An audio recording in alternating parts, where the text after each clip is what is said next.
Hey everybody, this is Ryan Mallory, and I've been getting a lot of emails, a lot of phone calls lately from family, friends, people trying to make contact with me over the internet, through the website, just asking me about the stock market because a lot of people are on edge and not really sure what they should be making of this market action that we've been getting ever since October, ever since we peaked in late September, and then the subsequent sell-off ever since. I mean, it's been pretty much nonstop. I mean, we've had some bounces in between, but right now, we're testing the lows from February, and we thought those lows from February were really way down there. And now, all of a sudden today, we've tested them. We actually went below them at one point and finished slightly above them. So there's a lot in play here, and it's a very dangerous situation in the eyes of a lot of investors because really, most people are not equipped to really understand how to manage their money or how to trade stocks in a trading environment like this. So what I want to do is I want to go over some of the things that I'm seeing, what I would do going forward, and how I'm actually doing it myself. So right here you can see, I'm going to show you the S&P 500. The long-term chart of it, if you just look at it from a weekly time frame, it just keeps going up, up, up, and up. But you zoom in on the daily time frame, all of a sudden you got this topping pattern that's going on. And what that is basically when markets top and they start to reverse course and go back down, they tend to trade sideways for a long period of time, a lot of choppiness, and that's what we've had a lot of in 2018.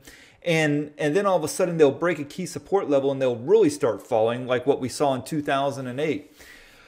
So right here, this is one thing that's very ominous. It doesn't happen a lot, but it's called the death cross on the charts. And it's when the 50-day moving average, that's the average closing price of the last 50 days, is less than the average closing price of the last 200 days.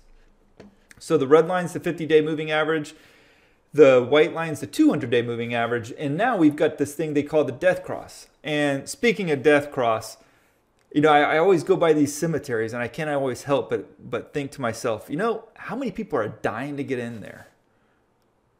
But anyways, back to the conversation here that we're having about the S&P 500.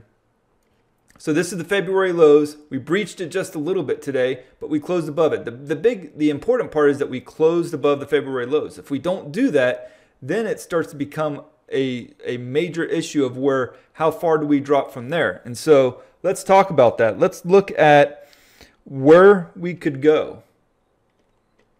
And what we're looking for here is support levels.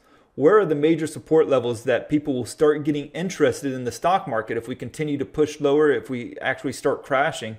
And where will buyers get interested enough to want to start buying stocks again? So you have, and this is the weekly chart now that I'm looking at, you have a little bit of support here in the 2400, 2480 area, which is about 75 points less than where we're trading at right now. That I don't really see that as being a consequential trend line at all, but you do have a major area of support right in here. So you can make the case, if you look at this support level going back to 2015, 2016, that we may actually fall all the way down there, and it's in conjunction with the 200-week moving average, which would be the closing price for the average closing price for the last 200 weeks, which is about what, a little less than 4 years, at about 2350. So you can make a case there that from 2545 we go back down to 2350. That's about another 200 points to go. I could actually see it happening. If that does happen, we wipe out pretty much all of the 2017 gains. I mean, there's not going to be much left from the last 2 years, or what would most say like the Trump presidency so far. So there's a good chance of that. Now, one of the things that has really given me some pause from what we saw today is utilities, real estate. They tend to be some of like the safe havens of the stock market, your staples sector.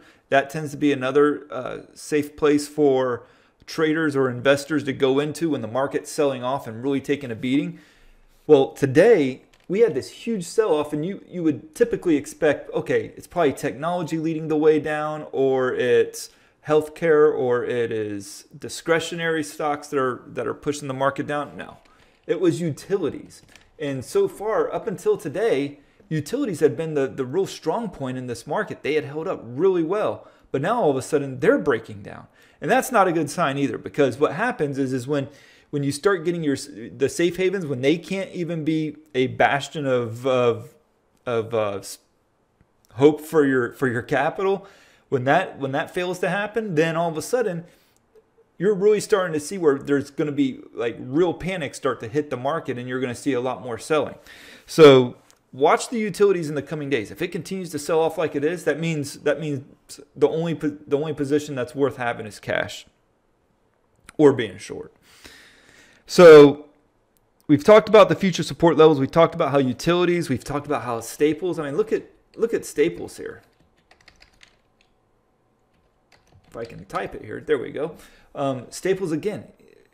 This should be a safe place, like your Walmarts, the places that make like the toilet paper and the household essentials. Those are still going to get bought in a recession, but and so they will usually hold up pretty well. But here you got staples just getting destroyed today and on Friday too. So another huge concern there. Now, one of the things I tell people, because I always get this message here, and I really don't know how to help people when they come to me about it, but they'll say, where should I get out at if this market continues to go lower? And really the best thing is if the market continues to keep going lower, you should have gone out a lot earlier. But for me, I'm a trader. I keep it. I've been trading short pretty much all month long, so I'm actually up on the month, and it's been a great month. It's been one of the better months of the year for me, and from just a precise trading standpoint, in terms of how I feel about how well I've been trading, it's been a pretty darn good month. I think I've hit winners on 70% of my trades, and that's to the long and short side, because I've ridden one of the bounces so far this month that didn't last too long, but it still produced some profits. But you have to be willing to be flexible. When even as an investor, whether it's an IRA or 401k or some other kind of retirement vehicle where you're investing in things like investment funds or mutual funds, you need to be able to pull up in the S&P 500 chart. And I tell people all this all the time, and no one really likes to do it, but you need to know, where is the line in the sand for you? Where are you going to say, okay, we've been on a rally for the last 9 years. It's been great since March of 2009. Where am I going to get out if this thing starts to head south again? Because you don't want to really test, a 20 or 30% drawback. And just for reference points here, the S&P to date is down 4.8% on the year. The Dow is down 4.5% on the year. The Nasdaq's down 2.2% on the year, and the Russell is down a whopping. They're actually in correction territory if you just look at it from the returns on the year so far, 10.2%. Now, where it gets really interesting is, where is the market at so far this year as it pertains to the sell-off from the highs? So that's basically where we're at, the September highs there. How far have we fallen? The S&P, which is your large caps, that's fallen about 13.5%. And the Russell is actually in a bear market now. The Russell is your small caps. That's down over 20%. So you actually have a full-fledged correction in the small caps right now. And that's one of the reasons why I don't really touch the small caps of late, because they've just been so volatile. They've been the lesser of between the two, between the large caps and small caps. So I've been trying to stay more towards the S&P 500 plays. And but in any case, know in advance where you're going to get out. Know where you're going to draw the line in the sand. So right here, right now, if we get like a weekly close, let's just look at it from a weekly standpoint. You can see this topping pattern. We've been going up, up, up, up. And then all of a sudden, for late 2017 and all of 2018, you got like a double top pattern where you got two peaks at the equal points. And then you have a sideways pattern that really wants to break down here. And so if the February lows breaks, that should be for a lot of people the line in the sand. But it's not only knowing about what the line in the sand is going to be, where you're going to get out, but you also need to know where you're going to get back in, because if we have just a break below the February lows and maybe we go 100 points down below and then we bounce back up, you got to know when you're going to get back in as well. So know where you're going to get out, know where you're going to get back in, and the answer is going to be different for everybody. This is one that's probably going to work for a lot of people, this topping pattern here, but it's not going to work for everyone, and it's going to depend a lot upon your frame of mind or your how much time do you have to work with For me, I'm not going to be retiring for a long time because I'm still pretty young and I have a lot of time to work with. So I'm not really looking to play every kind of dip or pullback in the market on some of my long-term accounts. Instead, I'll ride with those, but in my trading accounts, I will trade the movements and actually buffer the losses with my trading accounts that I might be sustaining and some of my long-term accounts, and usually I come out ahead as a result. So in any case, be aware that we could continue to sell off hard here. What's my gut instinct tell me? Well, I think probably towards the year end here, we're down pretty hard this month. I mean, December's on pace to be the worst trading month of the year, and that's never happened before. Never happened December being the worst month. It's usually one of the better months. I actually don't think that'll happen. I actually think that probably either later this week or sometimes next, you'll probably start seeing a rally in the market. I think one of the good chances that you'll see happen is that the Fed's under a lot of pressure, right? But they can't really succumb to the pressure that Trump's been putting on them about, hey, stop raising the rates. You're killing the economy. They need to act independent of the presidency. And even though Jerome Powell was appointed by Trump, he's trying to establish that independence from him. So I think what you're going to see is that they're going to, unfortunately, raise rates again. It's going to hurt buying power. It's going to hurt our position with China as we try to negotiate a close to the trade war. But he's going to do it because he wants to keep that mindset. Yeah, we're independent. But what I think you're going to see in the press conference, and I think what you're going to see in the FOMC statement, is some very dovish comments, meaning that they're going to make it very clear that they're probably going to be done raising the rates. They want to embolden traders to get back into the market. So I think there's a good chance, with all the doom and gloom ahead of the FOMC statement that's coming out on Wednesday, I think there's a good chance that we actually rally as a result. And I think that could possibly take us into year end.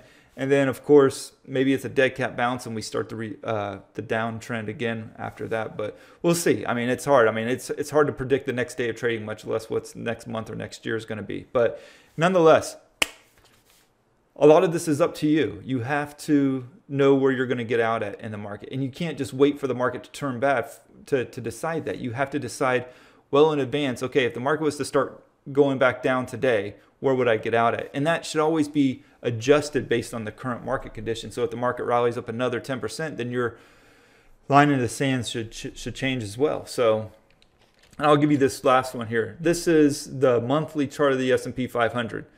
This is 2009's lows. Look what's happening right now. We've had a pretty good trend line going on here, and now it's being broken today. So where we close at the end of the month is going to be key. Can we close back above this trend line? Who knows? But